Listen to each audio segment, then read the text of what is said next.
Gujarati channel એક નજર કરીએ આજના મહત્વના સમાચારથી। વિચકરણ લાગતા યુવકનું નિપજ્યું મોત, પોલીસે વધુ તપાસ હાથ ધરી। વાગરા દહેજ માર્ગ ઉપર જીબી નજીક આવેલ ક્લાસિક સેફટી સોલ્યુશન નામક યુનિટની ગંભીર બેદરકારીના પગલે યુવકનું મોત નીપજ્યું। બનાવ અંગે પ્રાપ્ત થતી માહિતી અનુસાર વાગરા સ્થિત ક્લાસિક સેફટી સોલ્યુશન નામની યુનિટમાં મજૂરી કામ અર્થે ગયેલ યુવકનું કરંટ લાગવાથી કરુણ મોત નીપજવા પામ્યું છે।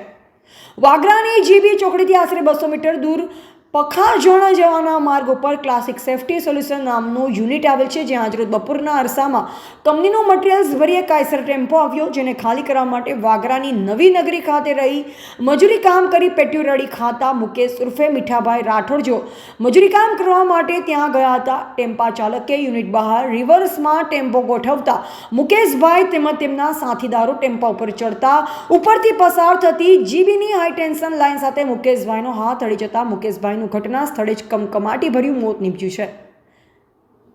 ઘટનાની જાણ લોકોના ટોળે ટોળા ઉમટી પડ્યા। મુખ્ય માર્ગ ઉપર જ ઘટના બનતા ટ્રાફિકનું પણ નિર્માણ થયું હતું।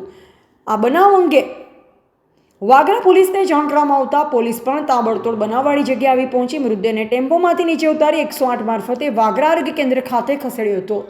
ઉલ્લેખનીય છે કે વાગરા દહેજ રોડની બિલકુલ બાજુમાં યુનિટ આવેલ છે અને આ યુનિટમાં પતરાના શેડ મારેલ છે, જેની બિલકુલ પાસેથી જીબીની હાઈ ટેન્શનની લાઇન પણ પસાર થાય છે। તો આમાં બેદરકારી કોની, જીબીની કે પછી યુનિટ સંચાલકની? કારણ કે બેદરકારીના કારણે જ આજે 5-25 રૂપિયાની આશા રાખી મજૂરી કરવા આવેલ નિર્દોષ યુવકને જીવ ગુમાવવાનો વારો આવ્યો છે। હાલ મૃતકને વાગરા આરોગ્ય કેન્દ્ર ખાતે ખસેડી પીએમ કરવાની હાથ તજવીજ ધરવામાં આવી છે। બનાવ સંદર્ભે વાગરા પોલીસે અકસ્માતના મોતનો ગુનો નોંધી તપાસ હાથ ધરી છે।